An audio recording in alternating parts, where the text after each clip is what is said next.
There's a pattern most people don't like to talk about. Not because it's offensive, but because it's destabilizing. If you look carefully at modern outcomes, you'll notice something strange. Some of the most intelligent, disciplined, articulate people you know are financially constrained, professionally boxed, and mentally exhausted. Meanwhile, others, often less articulate, less credentialed, sometimes less serious, seem to move forward with less friction. Not explosively, not dramatically, but consistently. This is not about luck. And it's definitely not about intelligence.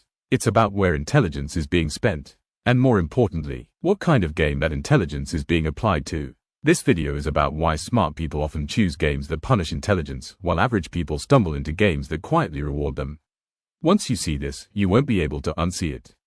Intelligence evolved to solve problems. That sounds obvious, but here's the catch. Modern systems don't reward problem solving equally. They reward problem solving inside predefined boundaries. Most intelligent people are trained early to follow rules, optimize within frameworks, seek approval from institutions, avoid unnecessary risk. These traits are rewarded in school. They're rewarded early in careers. They're rewarded socially. But here's the hidden cost. Intelligence trained this way becomes compliant intelligence. It learns how to win locally, without ever questioning whether the game itself is worth playing. Smart people often assume, if I understand the rules deeply enough, I'll eventually win. But that assumption is only true if the rules allow upside. Many modern systems don't. They cap upside while rewarding effort and compliance. Most smart people don't make obviously bad decisions. They make sensible ones. They choose stable careers, reputable paths, predictable trajectories, respectable risk profiles. Each decision, in isolation, makes sense. But systems don't respond to isolated decisions. They respond to patterns over time.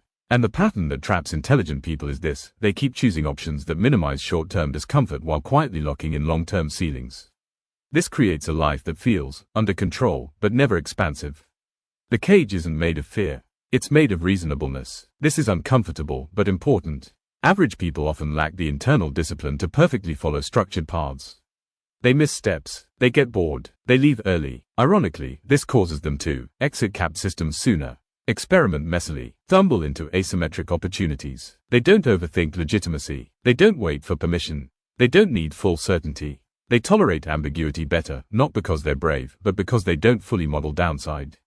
Smart people model downside extremely well, sometimes too well. Most people aim for security. Security feels logical. Security feels adult. Security feels responsible. But security and resilience are not the same. Security depends on systems behaving as expected. Resilience assumes systems will eventually fail. Smart people often optimize for security because they trust systems, contracts, credentials, and institutions.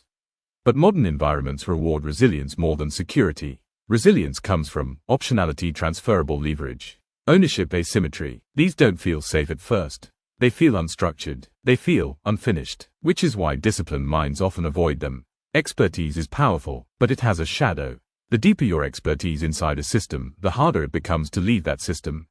Because leaving means starting again, losing status, becoming a beginner, facing uncertainty. Smart people often stay longer than they should because their identity is entangled with mastery. They don't want to waste what they've built. But sometimes, what you've built is the very thing limiting your future. This isn't failure. It's misallocation of intelligence. The turning point is not rebellion. It's not quitting. It's not risk-taking for its own sake. It's reframing what intelligence is for. Instead of asking, how do I succeed here? The question becomes, does this system reward intelligence over time, or consume it? That single question changes everything. It forces you to evaluate where effort compounds, where learning transfers, where upside is uncapped, where ownership exists. You don't need to abandon discipline. You need to redeploy it. This channel is not about motivation. It's about orientation. Most people don't need more effort. They need better positioning. In the next video, we'll break down 3 modern paths where intelligence compounds instead of being extracted, even without capital, fame, or connections.